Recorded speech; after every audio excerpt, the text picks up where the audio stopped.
Bonjour et bienvenue dans cette nouvelle vidéo du blog du coordinateur SSI. Alors, pourquoi faut-il certifier votre entreprise? Quel est votre intérêt à faire certifier votre entreprise? Combien ça va vous coûter? Voici les 3 questions qui vous empêchent de dormir et auxquelles je vais tenter de répondre. Petit historique, c'est sous l'impulsion de la FACSI, la Fédération française des coordinateurs SSI, et notamment de son président de l'époque, Serge Delay, qu'il a été décidé de la mise en place de cette certification. La raison de la mise en place de cette certification était d'avoir une meilleure reconnaissance de notre métier en tirant la qualité vers le haut, alors que le marché le tire vers le bas, notamment à cause des pratiques low cost de certains de nos confrères qui n'ont pas compris qu'ils scient la branche sur laquelle ils sont assis. Et toc. J'ai personnellement pris part à la rédaction du référentiel comme représentant de la FACSI, en ayant clairement à l'esprit qu'il ne fallait pas que cette certification nous mette des bâtons dans les roues, mais surtout pour que ce soit un outil d'amélioration et non une contrainte. Par exemple, j'ai pu faire certifier une société sans avoir rédigé un manuel qualité. Mais avec le recul, même si c'est possible, je ne le conseille pas pour des raisons que je pourrais développer plus tard. Ce que je veux vous dire, c'est que vous vous mettez sans doute plus de contraintes dans la tête qu'il n'y en a réellement.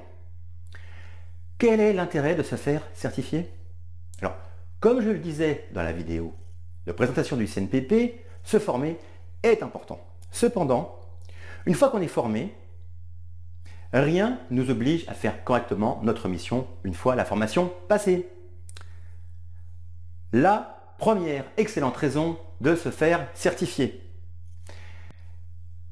La certification garantit au maître d'ouvrage une mission de qualité.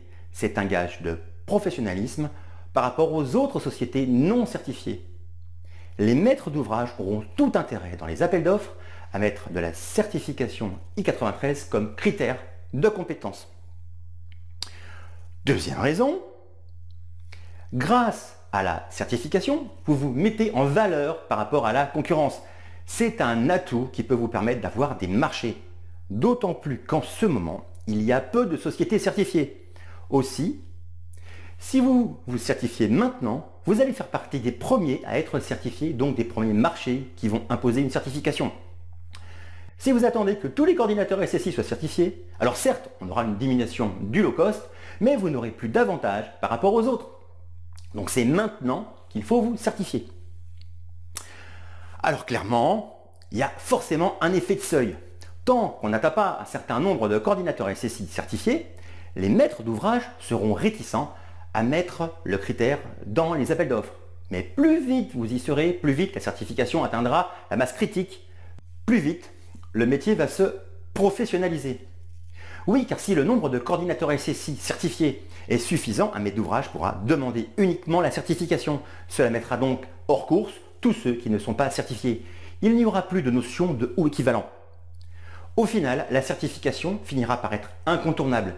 C'est l'objectif de la mise en place de cette certification.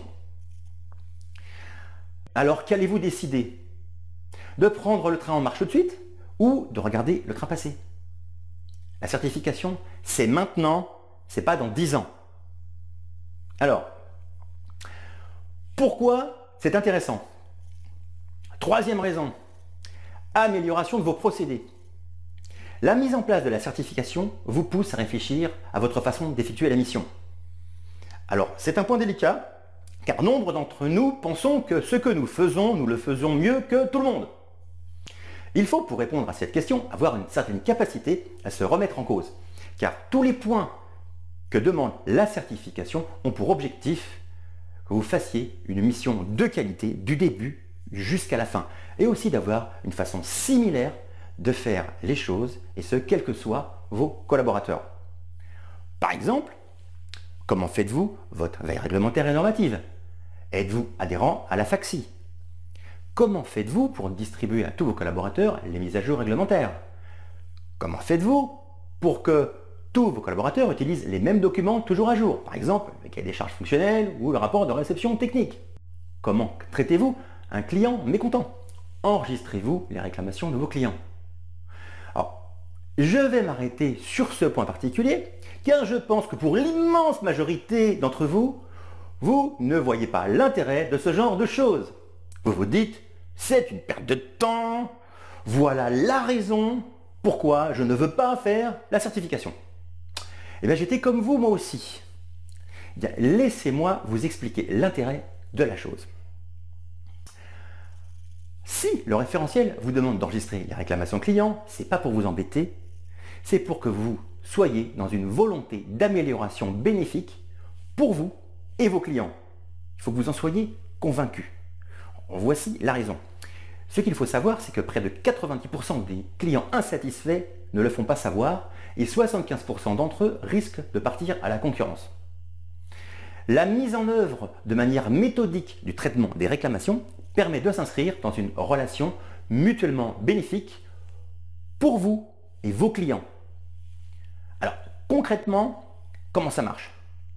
Aujourd'hui, vous n'êtes pas certifié lorsqu'un client n'est pas content. Il proteste auprès de votre secrétariat.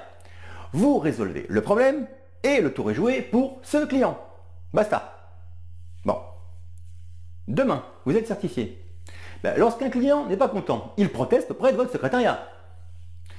Vous enregistrez cette réclamation dans un répertoire ou un classeur. Voilà. Vous résolvez le problème, mais là, vous trouvez la solution pérenne afin que ce problème ne survienne plus à l'avenir. Et vous la diffusez à tous vos collaborateurs. Donc, vous résolvez le problème de votre client et potentiellement de tous les autres futurs clients. Moi, j'appelle ça de la critique constructive. Vous le faites déjà, peut-être d'ailleurs. Donc, si vos clients sont toujours contents, ça ne vous posera aucun problème de mettre un classeur en place qui prendra la poussière. Mais si ça vous arrive parfois, que les choses soient claires, ce n'est pas à la certification de vous imposer à quel niveau vous mettez la barre. C'est vous le patron. Donc, c'est à vous de déterminer à quel niveau vous mettez la barre pour enregistrer ou pas une réclamation.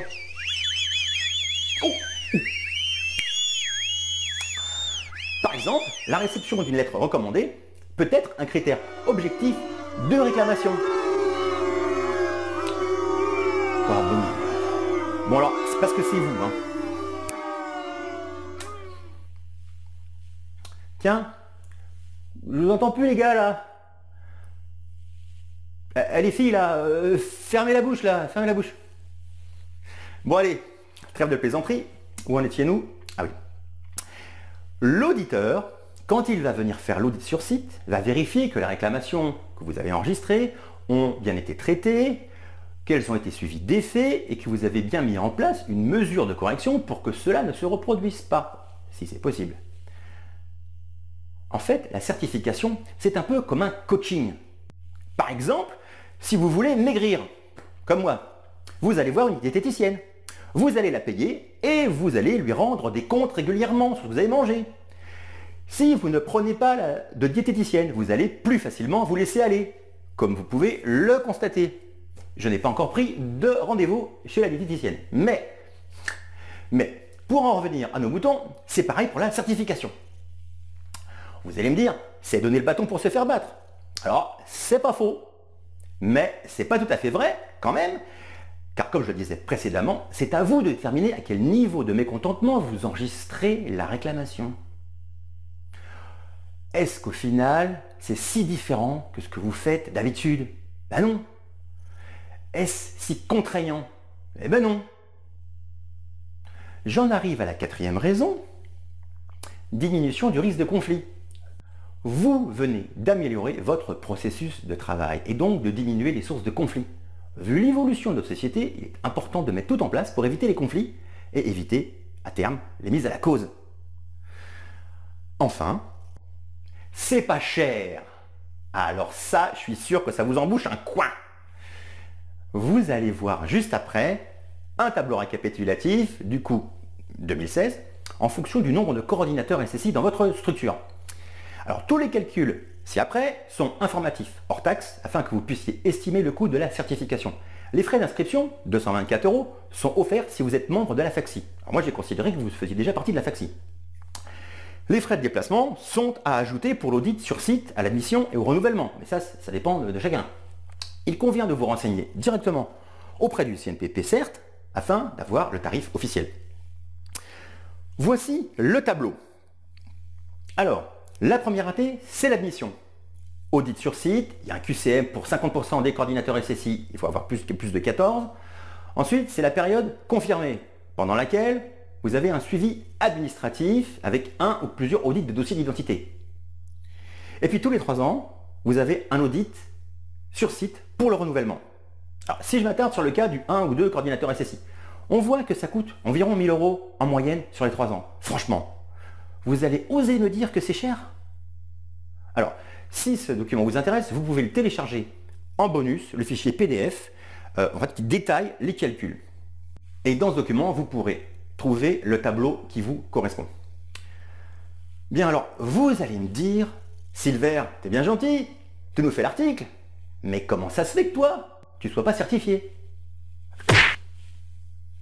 Judicieuse question.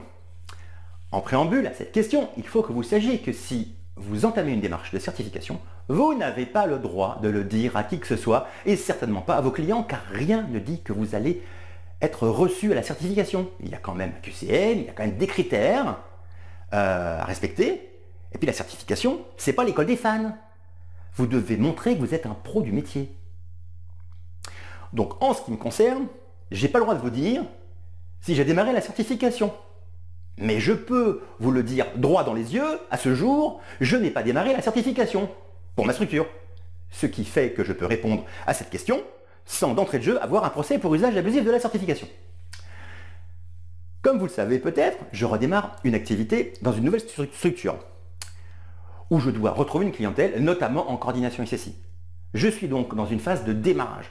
Et même si effectivement le coût est en moyenne relativement faible, 937 € pour ce qui me concerne, il y a quand même à sortir la première année 2100 €, auquel il faut ajouter le forfait minimum d'assurance. Même si c'est vrai, l'assurance n'a pas grand chose à voir pour l'assertif, sauf la partie décennale, c'est quand même 4100 € qu'il faut sortir la première année de frais fixes pour la mission de coordination SSI. Donc à mon avis, il faut au moins un chiffre d'affaires supérieur à 50 000 € en coordination SSI pour pouvoir absorber le coût. De plus, il faut présenter 2 bilans. Et aujourd'hui, ce n'est pas mon cas. Mais pour vous qui avez beaucoup de missions, beaucoup de chiffre d'affaires en coordination SSI, je pense qu'effectivement, la certification, c'est une chose qu'il ne faut pas mettre de côté. Ceci est à votre avantage pour un coût relativement faible. Alors, je ne sais pas si je vous ai convaincu de l'intérêt de la certification. En tout cas, j'espère vous avoir éclairé déjà sur un certain nombre de points. Alors, je comprends bien toutefois que vous puissiez avoir des réticences à vous engager dans cette certification. Aussi, afin de mieux percevoir vos difficultés, je vais bientôt vous proposer un petit sondage qui va dans l'intérêt de tous, que vous soyez maître d'ouvrage, préventionniste, contrôleur technique ou coordinateur SSI.